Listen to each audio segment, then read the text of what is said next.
চিত্র পুরো ভিন্ন। আমাদের এই দেশেও ভালো যারা তাদেরকে দমন করা হয়, খারাপদেরকে লালন করা হয়। 4 নাম্বার গুণ কি হবে? ভালোকে লালন, দুষ্টকে দমন করা। আর দুষ্ট যতদিন লালন করবেন ততদিন আপনি এদেশ থেকে অন্যায় জুলুম নির্যাতন আপনি বন্ধ করতে পারবেন না। ভালোকে লালন করতে হবে, খারাপকে দমন করতে হবে। সূরা কাহফের 83 থেকে 92 নম্বর আয়াত। এই 2 আয়াতে যুলকারনাইন বাদশার 2টি সফর সম্পর্কে আল্লাহ আলোচনা করছে। ওনার সফর মোট 3টা। এই আয়াতে আল্লাহ 2টি সফর সম্পর্কে আলোচনা করছে। একটা সফর পৃথিবীর একদম পশ্চিমে, যেখানে সূর্য অস্ত যায়। আরেকটা সফর পৃথিবীর পূর্বে, যেখানে সূর্য উদয় হয়। 3 নাম্বার আরেকটা সফর আছে, সেটা আমি বলছি একটু পরে, সেটা আমরা 5 নাম্বার গুণে আলোচনা করব। যুলকারনাইন বাদশার মোট 3টা সফর, এর মধ্যে 2টা সফর আমাদের আজকের 4 নাম্বার আলোচনার দলিল। একটা হলো পৃথিবীর একদম পশ্চিম প্রান্তের সফর, আর একটা পৃথিবীর পূর্ব প্রান্তের সফর। 16 নাম্বার পারা 1 নাম্বার পৃষ্ঠার শেষ, 2 নাম্বার পৃষ্ঠার শুরু থেকে নিয়ে একদম শেষ পর্যন্ত আলোচনা। আল্লাহ তাআলা বলেন, ওয়ায়াসআলুনাকা আন যিল কারনাইন কুল সাআতলু আলাইকুম মিনহু যিকরা। বাস 16 নম্বর পারা প্রথম পৃষ্ঠা শেষ হলো। এইটা প্রথম পৃষ্ঠা শেষ। নবী, আপনাকে যুলকারনাইন বাদশা সম্পর্কে তারা জিজ্ঞাসা করে, আপনি বলেন, আমি তোমাদেরকে এখন বলছি, তেলাওয়াত করে শোনাচ্ছি যুলকারনাইন বাদশার আলোচনা। কি আলোচনা? 2 নম্বর পৃষ্ঠা 16 নম্বর পারা, সেখান থেকে আল্লাহ শুরু করতেছে। ইন্না মাক্কান্না লাহু ফিল আরদ ওয়া আতাইনাহু মিন কুল্লি শাইইন সাবাবা। সুলাইমান নবীকে আমি পৃথিবীতে অধিষ্ঠিত করলাম, যুলকারনাইনকে আমি পৃথিবীতে অধিষ্ঠিত করলাম, ক্ষমতা দান করলাম। বাদশা যুলকারনাইন তিনি তাওহীদবাদী একজন নেতা ছিলেন। আমাদের দেশে যারা ধর্মীয় দায়িত্বে আছে এখন, তারা এই আলোচনাগুলো মনে হয় কোরআন হাদিস থেকে পড়ে না। না পড়ার কারণে এরা শুধু অন্য ধর্মের প্রশংসা করে না। আমাদের ধর্মেও যে আলোচনা আছে, আমি নিশ্চিত কোরআন হাদিস পড়ে না। সামনে বসান, আমি প্রমাণ করবো যে কোরআন হাদিস পড়ে না। বলছেন তো প্রমাণ করবো। বৈশা বৈশা প্রশংসা করে থাকে। আল্লাহ রব্বুল আলামিন বলেন, আমি যুলকারনাইন বাদশাকে পৃথিবীতে অধিষ্ঠিত করলাম, ক্ষমতা দান করলাম। ক্ষমতা দান করার পর ওয়া আতাইনাহু মিন কুল্লি শাইইন সাবাবা, আমি তাকে সব ধরনের উপকরণ দান করলাম। যুলকারনাইন বাদশার একটা যোগ্যতা আল্লাহ দিয়েছে, তিনি যেখানে যাইতেন যা প্রয়োজন হতো আল্লাহ তাকে সেই উপকরণের ব্যবস্থা করে দিতেন। সেই উপকরণের কি করে দিতেন? ব্যবস্থা করে দিতেন। তো যুলকারনাইন বাদশা তিনি সফর করলেন। সফর করতে করতে পৃথিবীর একদম পশ্চিমে গেলেন। হাত্তা ইদা বালাগা মাগরিবাশ শামসি ওয়াজাদাহা তাগরুবু ফি আইনিন হামিআ। যাইতে যাইতে পৃথিবীর পশ্চিম প্রান্তে গিয়ে তিনি দেখলেন, সূর্যটাকে এমন অবস্থায় পাইলেন যে সূর্যটা কাদাযুক্ত জলাশয়ের মধ্যে ডুবে যাচ্ছে। কাদাযুক্ত জল, পানির মধ্যে, জলাশয়ের মধ্যে যেন সূর্যটা ডুবতেছে। সেখানে একটা জাতি পাইলেন। তো সেই জাতির নেতাও কে? যুলকারনাইন বাদশা। যেহেতু সারা পৃথিবীতে আল্লাহ তার ক্ষমতা অধিষ্ঠিত করছে, ওই জাতির ব্যাপারে আল্লাহ যুলকারনাইন বাদশাকে বললেন, কুলনা ইয়া যুলকারনাইন ইম্মা আন তুআযযিবা ওয়া ইম্মা আন তাত্তাখিযা ফীহিম হুসনা। আমি যুলকারনাইনকে বললাম, বাদশা, আপনি তাদের ব্যাপারে হয়তো তাদেরকে শাস্তি দিবেন, না হয় তাদের ব্যাপারে ভালো কিছু গ্রহণ করবেন। যুলকারনাইন বাদশা বললেন, আম্মা মান যালামা ফাসাউফা নুআযযিবুহু সুম্মা ইউরাদ্দু ইলা রাব্বিহি ফায়ুআযযিবুহু আযাবান নুকরা ওয়া আম্মা মান আমানা ওয়া আমিলা সালিহা ফালাহু জাযাআবিল হুসনা। বাদশা যুলকারনাইন বললেন, তাদের ব্যাপারে আমার দুটি অপশন। এক নাম্বার, আল্লাহ যারা জুলুম করবে, যারা আমার দাওয়াত পাওয়ার পরেও জালেম থাকবে, ওদেরকে আমি দমন করব, ওদেরকে আমি কঠিন শাস্তি দিব। আর আমি দাওয়াত দেওয়ার পর যারা আমার কথা শুনবে, যারা ইনসাফের পথে চলবে, আল্লাহ ওদেরকে আমি লালন করব, তাদের জন্য পুরস্কার দেওয়া হবে। কি শিখলাম? জালেমদেরকে যুলকারনাইন বাদশা দমন করবে, আর যারা ভালো তাদেরকে লালন করবে। কিয়ামত পর্যন্ত যত মুসলিম শাসক হবে তাদের গুণ হবে এটা, জালেমকে দমন করা, ভালোকে লালন করা। এটা কার গুণ? মুসলিম শাসকের গুণ। যাই হোক, তার দ্বিতীয় যে সফরটা পৃথিবীর পূর্ব দিকে সূর্য উঠে যেখান থেকে, সেখানেও একই অপশন। তাদের ব্যাপারেও তার সিদ্ধান্ত এটা, দাওয়াত দেওয়ার পর যারা জালেম থাকবে তাদেরকে তিনি কঠিন হাতে দমন করবে, আর যারা ঈমান আনবে, ন্যায়ের পথে চলবে, তাদের জন্য তিনি পুরস্কার ঘোষণা করলেন। আর বললেন, আল্লাহর কাছে তো তাদের আরো পুরস্কার রয়েছে। তাহলে যুলকারনাইন বাদশার দুটি সফর থেকে আমরা পাইলাম, মুসলিম শাসকের গুণ হবে এটা, জালেমকে দমন করা, আর ভালো যারা তাদেরকে লালন করা। এইগুলো 4 নম্বর গুণ। 5 নম্বর গুণ মুসলিম শাসকের, জনগণের জন্য অকাতরে বিলিয়ে দেওয়া। বলেন, জনগণের জন্য অকাতরে বিলিয়ে দেওয়া। জনগণের দায়িত্ব দিছে কে? তারে আল্লাহ।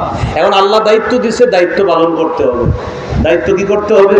পালন করতে হবে। দায়িত্ব পালন করতে করতে যেন এমন শোনা না যায় যে আমার তো আমেরিকা টিউশনি করতে করতে 10টা বাড়ি।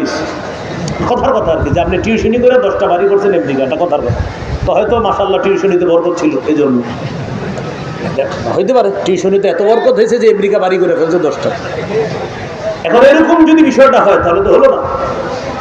আল্লাহ আপনাকে দায়িত্ব দিছে, দায়িত্ব আপনি পালন করতে হবে। তো জনগণের জন্য অকাতরে বিলিয়ে দেওয়া, এটা মুসলিম শাসকের 5 নম্বর বৈশিষ্ট্য। সূরা কাহফের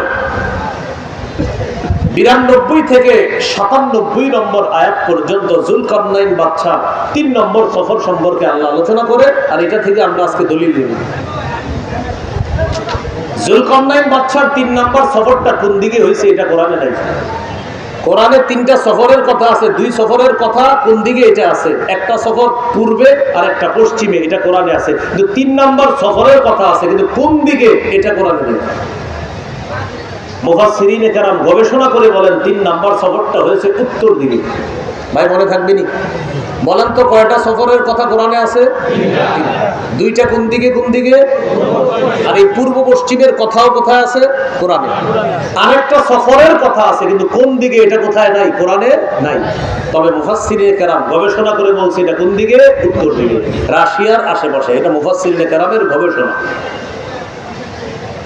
বাদশা যুলকারনাইন 3 নম্বর সফর শুরু করলেন পৃথিবীর উত্তরে। মুফাসসিরদের অভিমত অনুযায়ী, আবার বলছি, সফরের কথা কোরআনে আছে, কোন দিকে এটা আল্লাহ সরাসরি বলেননি, তবে মুফাসসিরিনে কেরাম বলছেন উত্তর দিকে।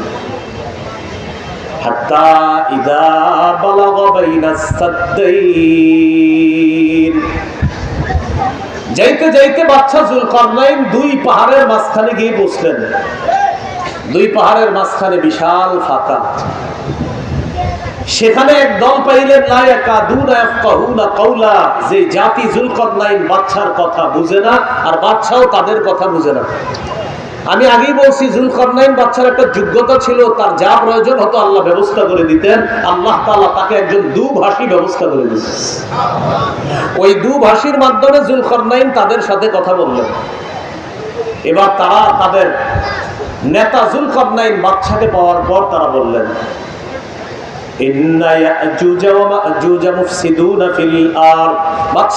পাহাড়ের ওই পাশে 2টি জালেম গোষ্ঠী আছে, একটার নাম ইয়াজুজ আর একটার নাম মাজুজ। এরা আমাদের ঘর বাড়ির উপর এসে লুটতরাজ চালায়া আমাদের সব সম্পদ হরণ করে নিয়ে যায়। বাচ্চা, আপনার কাছে আমাদের একটা আবদার, এই 2 পাহাড়ের মাঝখানে আপনি একটা পার্টিশন দিয়ে দেন, যেন ওরা এই পাশে না আসতে পারে। এবার বাদশাকে তারা কি বলে দেখেন, ফাহাল নাজআলু লাকা খারজান আলা আন তাজআলা বাইনানা ওয়া বাইনাহুম সাদ্দা, আপনি যে দেয়ালটা করে দিবেন, টাকা পয়সা যা লাগে, ট্যাক্স টুক্স লাগলে আমরা দিব। বাদশারে বলতেছে আমরা ট্যাক্স দিব। বাদশা জবাব দিলেন, আল্লাহ আমার যে ক্ষমতায় অধিষ্ঠিত করেছেন এটা অনেক উত্তম, এটা অনেক দামি ক্ষমতা। আল্লাহ আমাকে ক্ষমতা দিছে তোমাদের জন্য কাজ করার জন্য, তোমাদের থেকে নেওয়ার জন্য ক্ষমতায় বসায় নাই, তোমাদেরকে দেওয়ার জন্য ক্ষমতায় বসাইছে। দেয়াল করতে যা যা লাগবে আমি বাদশা নিজেই সব খরচ বহন করব। মুসলিম শাসকের 5 নম্বর গুণ কি জানি? জনগণের জন্য অকাতরে। তাহলে বিদ্যুতের খাম্বা ঘরের সামনে আসছে, আসার পর এখন বলে এখন ঘরে লাইন নেওয়ার জন্য ঘর প্রতি 7,000 দিতে হবে। কেন? কথার কথা 7 বা 5, এটা পাতিরা পকেটে নিবে, পাতিরা। কেন? আপনি বাজেট হয়েছে এটা প্রত্যেক ঘরে ঘরে বিদ্যুতের জন্য।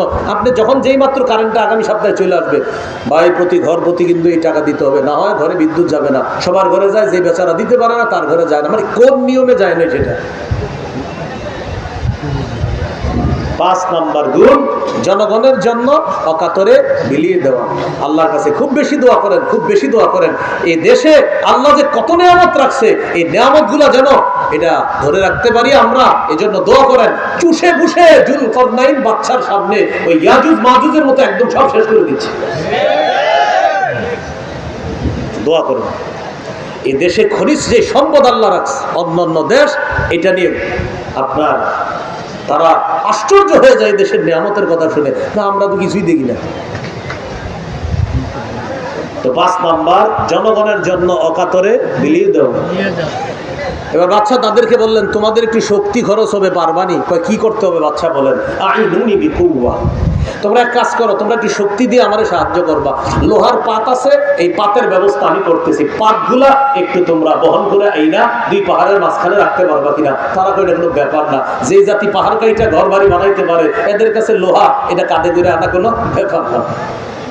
তো তারা লোহার পাতগুলা 2 পাহাড়ের মাঝখানে এনে রেখে দিল। পাহাড়ের 2 মাঝখানে রাখতে রাখতে হাত্তা ইদা সাওয়া বাইনা সাদাফাইন, 2 পাহাড়ের একদম উঁচু স্থান পর্যন্ত হয়ে গেছে লোহার পাত, মানে মিডল বরাবর হয়ে গেছে, মাঝখানে পুরা লোহার পাত হয়ে গেছে। কিন্তু লোহার পাত দেওয়ার পর এটা যদি ইয়াজুজ মাজুজ সে ধাক্কা দেয়, পড়ে যাবে। ধাক্কা দিলে কি হবে? তাহলে কি করা দরকার? মেডিসিন দিতে হবে। কি দিতে হবে? মেডিসিন, গলানো কিছু দিতে হবে। তখন বাদশা কি করলেন? তামা বা সীসা গলাইলেন। তখন তাদেরকে বললেন, এটা গলিত এই তামা বা সীসা, কেউ কেউ লেখছেন অন্য গলিত একটা পদার্থ এনে সেখানে বাদশা জুলকারনাইন ঢেলে দিলেন। তখন তিনি বলেছিলেন, তোমরা আগুন জ্বালাও, উনফুকু ফিহা, আগুনের মধ্যে বাতাস দেওয়ার ব্যবস্থা করো। এই আয়াতে গবেষণা করে বর্তমান কামার শিল্প, কামার আছে না, কামার, এই কামাররা দা লোহা বানায়, এটা কোত্থেকে? এই আয়াতের গবেষণা। ওই বাদশা জুলকারনাইন বলছিলেন, আগুন জ্বালাও, আগুনে ফু দেওয়ার ব্যবস্থা করো। তো ফু মানে বাতাস দেওয়ার ব্যবস্থা করো, এটা দাউ দাউ করে জ্বলবে, এরপর মেডিসিন দিয়ে এটার মধ্যে গলানোর ব্যবস্থা করো। এরপর বাদশা জুলকারনাইন ওই লোহার পাতের উপরে এই গলিত মেডিসিনটা ছেড়ে দিলেন, মজবুত একটা প্রাচীর তৈরি হয়ে গেল। বাদশা বললেন, ইনশাআল্লাহ আর সমস্যা নাই, ইয়াজুজ মাজুজ এই পাশে আর আসতে পারবে না। তাহলে বলেন তো, দেয়াল করে দিছে, কিছু দিছে? এই গেল 5 নাম্বার। 6 নাম্বার মুসলিম শাসকের গুণ, মুসলিম শাসক জনগণের জন্য কিছু করতে পারলে সমস্ত কৃতিত্ব আল্লাহকে দিবে, নিজের কোনো কৃতিত্ব নিবে না। বলবে, আল্লাহ আমারে তৌফিক দিছে তাই করতে পারছি, এটা বলবে, শুকরিয়া আদায় করবে। দলিল সূরা কাহফের 98 নম্বর আয়াত। বাদশা জুলকারনাইন জাতির জন্য করতে পেরে তারা তার প্রশংসা করা শুরু করছে, আপনি অনেক সুন্দর একটা কাজ করছেন। জুলকারনাইন জবাব দিলেন, না না না, হাযা রাহমাতুম মির রাব্বি, এটা আমার রবের দয়া, রবের দয়ায় তোমাদের জন্য কিছু করতে পারছে। ফুলছে? আরে ফুলছে? বাচ্চা কি ফুলছে? না রবের অনুগ্রহ স্বীকার করছে? তা আমাদের একটা বদভ্যাস কি জানেন? আমরা মাইক পাইলে আমাদের পাশে যদি কেউ এসে বসে আর করে সময়, হুজুর ওনার সম্পর্কে কিছু বলেন, তখন মনে করেন আমি শুরু করি বলা, তিনি এই, তিনি সেই, তিনি আমাদের এলাকায় খেটে খাওয়া মানুষের পাশে বারবার তিনি দাঁড়ায়। আসলে আজকে প্রথম এসেছে, তো যিনি প্রথম আজকে এলো তিনি বারবার কেমনে দাঁড়াইলো? না আমারে বুঝান, যদি বলেন না হুজুর প্রথমটাকেই বারবার বলা হবে, যদি এরকম কোনো বাংলা থাকে তো আমিও মেনে নিব যে প্রথম আশাকেই কি বলা হয় বারবার। তো যদি হয় তাহলে তো হয়েছেই, মানে আমার জানা মতে প্রথম মানে বারবার না। যদি এরকম কোনো বাংলা থাকে না, কোনো নেতা কোনো এলাকায় প্রথম গাইলেও এটাও বারবার, তো হয়তো হইতে পারে এরকম কোনো বাংলা নিয়ম আছে, বাকি আমার জানা নেই। এখন আপনি মাইকে আমাদের মতো আলেমরা বাস বলতে থাকে তিনি এই করেছেন, তিনি বারবার আমাদের পাশে যান, 48টা মিথ্যা কথা বলে 2টা সত্য কথা বলে। কেন আপনি এতগুলা কথা কেন বলতে হবে? উনি কি আপনারা বলছে যে হুজুর আমার সম্পর্কে আপনি বাড়ায় ইচ্ছা মতো বলতে থাকেন? বুঝছে আপনার কেন আপনার বলতে হবে এটা? বাদশা যুলকারনাইনের প্রশংসা করতেছে, বলতো থামো, হাদা রাহমাতুম মির রাব্বি, কিসের প্রশংসা? এটা আমার রবের দয়া, আমার রবের প্রশংসা করো। এ হলো মুসলিম শাসকের 6 নম্বর গুণ। মুসলিম শাসকের 7 নম্বর গুণ, এটা 3 বার বলবেন। বলেন, মুসলিম শাসক ঘুষখোর হবে না। আবার কম জোরে, জোরে হয় না, আওয়াজ হয় না, আবার বলেন, কি হবে না? আরো জোরে বলেন। সূরা নামলের 35-36 নম্বর আয়াত, 19 পারা 18 নম্বর পৃষ্ঠা। রানী বিলকিস এক এলাকার রানী। সুলাইমান নবী রানীর কাছে চিঠি পাঠাইছে, তুমি হাজার হাজার মানুষকে শিরিক করাইতেছো, এটা তুমি সঠিক কাজ করতেছো না, তুমি তাড়াতাড়ি সারেন্ডার করো, যদি সারেন্ডার না করো তাহলে কিন্তু তোমার সমস্যা হবে। রানী চিঠি পাওয়ার পর নেতাদের সাথে পরামর্শ করছে, আফতুনি ফি আমরি মা কুনতু কাতিআতান আমরান হাত্তা তাশহাদুন, আমাকে তোমরা পরামর্শ দাও, আমার এই বিষয়টা নিয়ে আমি কি করতে পারি, আমি তো তোমাদের উপস্থিতি ছাড়া কোনো সিদ্ধান্ত নেই না। সুলাইমান নবী তো চিঠি পাঠাইয়া দিছে, বাকি শোনো, কথা বুঝা শুনে কইবা। তখন তার নেতারা বলল, নাহনু উলু কুওয়া ওয়া উলু বাসিন শাদীদ ওয়াল আমরু ইলাইকি ফানজুরি মাযা তা'মুরিন। রানী, আপনি টেনশন করবেন না, আমরা শক্তিশালী, বাকি বিষয়টা আপনার কাছে, আপনি যা মনে হয় আমাদেরকে বলেন, বাকি সমস্যা নেই, আমরা তো শক্তিশালী। রানী বললেন, শোনো, শক্তির বাহাদুরি সব জায়গায় দেখাইলে হয় না। قالت إن الملوك إذا دخلوا قرية أفسدوها وجعلوا أعزة أهلها أذلة وكذلك يفعلون। এই বাদশা সুলাইমান ওই বাদশা, যারা কোনো এলাকায় যখন যায় আল্লাহর নামে ওই এলাকার জালেমদেরকে একদম সাইজ করে, আর নেতৃস্থানীয় যারা ওদেরকে অপদস্থ করে ছাড়ে। আর আমার মনে হয় সুলাইমান নবী এটাই করবে। রানী বলতেছে, তারপরেও দাঁড়াও, সুলাইমান নবীর কাছে আমি সর্বশেষ একটা টোপ পাঠাবো। টোপ মানে রানীর ভাষায় হাদিয়া। বলেন, রানীর ভাষায় কি? কিন্তু মুফাসসিরিনে কেরাম লেখছে, রানী যদিও হাদিয়া পাঠাইছে, কিন্তু রানীর নিয়ত ছিল হাদিয়া যদি সুলাইমান নবী গ্রহণ করে তখন রানী বলবে, বাদশা আপনি আপনার এলাকা পরিচালনা করেন, আমি আমার এলাকা, আমি আপনার ডিস্টার্ব করবো না, আপনি আমার ডিস্টার্ব করবেন না। এটা হাদিয়া হলো। স্যার আমার দিকে একটু খেয়াল রাখেন, তো এটা কি খেয়াল রাখবো? ঠিক আছে, এটা কি না, আপনি বাড়িতে একটু ফল টল নিয়ে, ঠিক আছে ফল টল নিবো, মানে কি খেয়াল রাখবো? তো আপনি খেয়াল রাখতে বলেন কেন? এটা দিয়ে আপনি এমনি দিয়ে দিবেন, আবার খেয়াল রাখবে কেন? তো রানী হাদিয়া পাঠাইতেছে, কোরআনের ভাষায় কি বলে দেখেন, ইন্নী মুরসিলাতুন ইলাইহিম বিহাদিয়া ফানাযিরাতুম বিমা ইয়ারজিউল মুরসালুন। আমি বাদশার কাছে হাদিয়া পাঠাবো, দেখি যে দূতদের মাধ্যমে হাদিয়া পাঠাবো ওই প্রেরিত দূতরা কি জবাব নিয়ে আসে দেখি। রানীর উদ্দেশ্য হলো যদি হাদিয়া গ্রহণ করে তারপরে একটা বলবো, বাদশা আমার আর ডিস্টার্ব করেন না, আমি আপনাকে ডিস্টার্ব করবো না। এটা হাদিয়া হলো না ঘোষ? কি শিখলাম বলেন আমার সাথে? সব হাদিয়া বলেন, সব হাদিয়া হাদিয়া না, বলেন সব হাদিয়া, বলেন কিছু হাদিয়া খেয়াল রেখেন, বলেন কিছু হাদিয়া কি রেখেন? খেয়াল রেখেন। ওই যে বলে দিয়া বলে স্যার একটু খেয়াল রেখেন। রানী হাদিয়া পাঠাইছে। ফালাম্মা জাআ সুলাইমান, রানীর হাদিয়া নিয়ে সুলাইমান নবীর কাছে গেছে। যাওয়ার পর সুলাইমান নবী বললেন, আতুমিদ্দুনানি বিমাল ফামা আতানি আল্লাহু খায়রুম মিম্মা আতাকুম। আমারে তোমরা সম্পদ দিয়ে সাহায্য করবে? আমাকে আল্লাহ যা দান করেছেন তোমাদের চাইতে 1000 গুণ বেশি দামি, তোমাদেরকে যা দিয়েছেন এর চেয়ে 1000 গুণ বেশি দামি জিনিস আল্লাহ আমারে দান করেছে। আমারে হাদিয়ার নামে কিনতে চাও? যাও। পাঠাই দিছে হাদিয়া। রানীর কাছে হাদিয়া নিয়ে আসছে, রানী কামায় নেই, তাহলে কাজ হবে না, চলো সবাই যাই। কোথায়? সুলাইমান নবীর কাছে যাই। সবাই দলে বলে গিয়ে তার সাথে আল্লাহর কাছে সারেন্ডার করে চলো। রানী আসছে, আসার পর সুলাইমান নবীর কাছে এসে লম্বা হিস্টোরি ঘোষণা দিলেন, ইন্নী আসলামতু মা সুলাইমানা লিল্লাহি রাব্বিল আলামিন। আমি সুলাইমান নবীর সাথে বিশ্বজগতের রব আল্লাহর কাছে আমি আত্মসমর্পণ করলাম, সারেন্ডার করলাম, আমিও মুসলমান হয়ে গেলাম। মুসলিম শাসকের 7 নম্বর গুণ কি খুর হবে না? ঘুষখোর। আল্লাহ আমাদের দেশের প্রত্যেকটা নেতাকে আপনি এমন বানায় দেন। 8 নম্বর, মুসলিম শাসক বা দায়িত্বশীল যিনি হবে তিনি রক্ষণাবেক্ষণ, বিশেষ করে হালাল অর্থনীতিতে তিনি পারদর্শী হবে। হালাল অর্থনীতি সম্পর্কে তারপর 1 নম্বর পৃষ্ঠা সূরা ইউসুফের 55 নম্বর আয়াত। ইউসুফ নবী জামানার বাদশাকে বললেন, ইজআলনি আলা খাজাইনিল আরদ, বাদশা দেশের খাদ্য গুদামের দায়িত্বটা আমারে দেন। কেন? যাদেরকে রাখছেন ওদের দ্বারা খেয়ানত হবে, লুটে পুটে সব শেষ করবে, আমারে দায়িত্ব দেন। কেন? আগামী 7 বছর একটা ঘটনা ঘটবে, পরের 7 বছর ওই যে সেই স্বপ্নের ব্যাখ্যা। আমরা আলোচনা যাচ্ছি না, শুধু এতটুকু যে বাচ্চা 7 বছর আর 7 বছর মোট 14 বছর আল্লাহ কিন্তু একটা পরীক্ষা নিবে। তো আপনি যদি খাদ্য গুদামের ব্যাপারে যথেষ্ট সচেতন না হন, বিপদ হতে পারে। বাচ্চা শোনেন, ইন্নী হাফিজুন, আমি রক্ষণাবেক্ষণকারী, আলিমুন, আবার অর্থনীতি সম্পর্কে খাদ্যের ব্যাপারে আমি যথেষ্ট জ্ঞান রাখি। ইউসুফ নবী বললেন। এখান থেকে কি বোঝা যায়? একটা জিনিস বোঝা যায়, সেটা হলো এই, অযোগ্য ব্যক্তিরা যখন নেতৃস্থানীয় পর্যায়ে থাকবে, যোগ্য ব্যক্তিরা এগিয়ে গিয়ে প্রয়োজনে তাদের থেকে নেতৃত্ব চেয়ে নিবে, যে আমারই নেতৃত্ব দেন। কেন? আমার দ্বারা খেয়ানত হবে না, আমার দ্বারা আমানত প্রতিষ্ঠিত হবে, এটা চেয়ে নিবে। এই গেল 8 নম্বর গুণ। 9 নম্বর, মুসলিম শাসক দায়িত্বশীল যারা হবে, এলাকার চেয়ারম্যান মেম্বার সহ যারা হবে, তারা আমানতদার হতে হবে। সূরা নিসার 58 নম্বর আয়াতে আল্লাহ বলেন, ইন্নাল্লাহা ইয়া'মুরুকুম আন তু'আদ্দুল আমানাতি ইলা আহলিহা।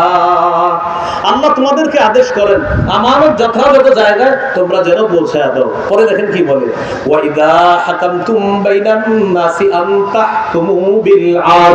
মানুষের মাঝে যখন বিচার করবা, ইনসাফের সাথে বিচার করবা। আচ্ছা, আমানতের সাথে সাথে আল্লাহ হুকুমতের আলোচনা করছে। দেখেন, আমানতের সাথে সাথে হুকুমতের আলোচনা। এই আয়াত দ্বারা বোঝা যায় এখানে আমানত দ্বারা 1 নম্বর আমানত, দেশের দায়িত্বে যারা থাকবে, আমাদের দায়িত্বে যারা থাকবে, তারা প্রত্যেকে আমানতদার হতে হবে, আর এই আমানত যথাযথ জায়গায় পৌঁছে দিতে হবে। কারণ আল্লাহ আমানতের সাথে সাথে হুকুমতের আলোচনা করছে, রাষ্ট্র ব্যবস্থার আলোচনা করছে। কেন? বোঝা যায় এখান থেকে আমানত দ্বারা 1 নম্বর উদ্দেশ্য, রাষ্ট্র ব্যবস্থা যারা থাকবে আমানতদার হতে হবে। 10 নম্বর, এখন আমাদের নবীর শরীয়ত, মুহাম্মদ সাল্লাল্লাহু আলাইহি ওয়াসাল্লামের শরীয়ত, কোরআন নাজিলের পর থেকে কিয়ামত পর্যন্ত মীমাংসিত শরীয়ত একটাই, শরীয়তে মুহাম্মদ সাল্লাল্লাহু আলাইহি ওয়াসাল্লাম। সকল যুগের জন্য দিন একটা, সেটার নাম দ্বীনে তাওহীদ। বলেন, সকল যুগের দিন কি? দ্বীনে তাওহীদ। আর মুহাম্মদ সাল্লাল্লাহু আলাইহি ওয়াসাল্লামের পর থেকে, কোরআন নাজিলের পর থেকে কিয়ামত পর্যন্ত শরীয়ত একটা, সেটার নাম শরীয়তে মুহাম্মদ। দুইটা আশ্চর্য কথা বলে ফেললাম, দামি কথা। একটা দ্বীনে তাওহীদ আর একটা শরীয়তে মুহাম্মদ। দ্বীনে তাওহীদ সকল যুগের দিন, আর শরীয়তে মুহাম্মদ কোরআন নাজিলের পর থেকে কিয়ামত পর্যন্ত শরীয়ত। একটা দ্বীনে তাওহীদ সকল যুগের দিন, আরেকটা শরীয়তে মুহাম্মদ সাল্লাল্লাহু আলাইহি ওয়াসাল্লাম। এখন যিনি শাসক হবেন তিনি শরীয়তে মুহাম্মদ অনুযায়ী দেশ চালাইতে হবে। সুবহানাল্লাহ। মুহাম্মদ সাল্লাল্লাহু আলাইহি ওয়াসাল্লামের শরীয়ত অনুযায়ী তথা কোরআন সুন্নাহ অনুযায়ী দেশ চালাইতে হবে। এটা হলো 10 নম্বর গুণ, কোরআন সুন্নাহ অনুযায়ী দেশ পরিচালনা করতে হবে।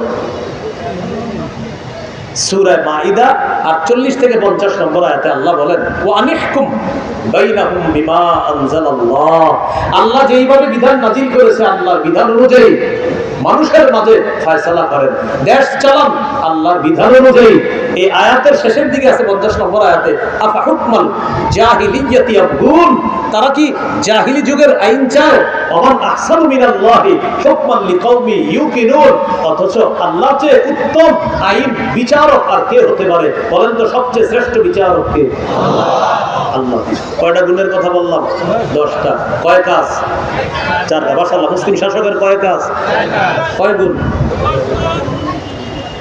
তো 10 গুণ শেষ হবে আনবেন না, তো বুঝেন না এটা? কয় কাজ? 4 কাজ। কয় গুণ? 10 গুণ। তাহলে 4 কাজ আর 10 গুণে গুণান্বিত। এই 10টি গুণ আমরা জানলাম। এবার সর্বশেষ আমার সাথে 4টা কথা বলেন। বলেন, সাক্ষী, সুপারিশ, প্রতিনিধি, আমানত।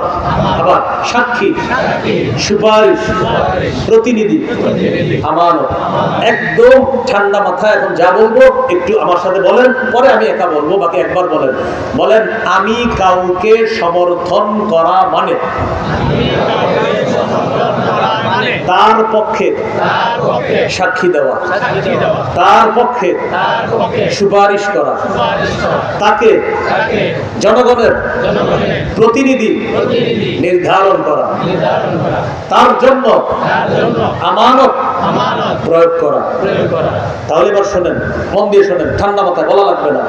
আমি কাউকে সমর্থন করা মানে আমি তার পক্ষে সাক্ষী দেওয়া। আমার সাক্ষ্য যদি ভুল হয় আল্লাহর কাছে দাঁড়াতে হবে। আমি কাউকে সমর্থন করা মানে তার পক্ষে সুপারিশ করা, যদি সুপারিশ ভুল হয় রবের কাছে দাঁড়াতে হবে।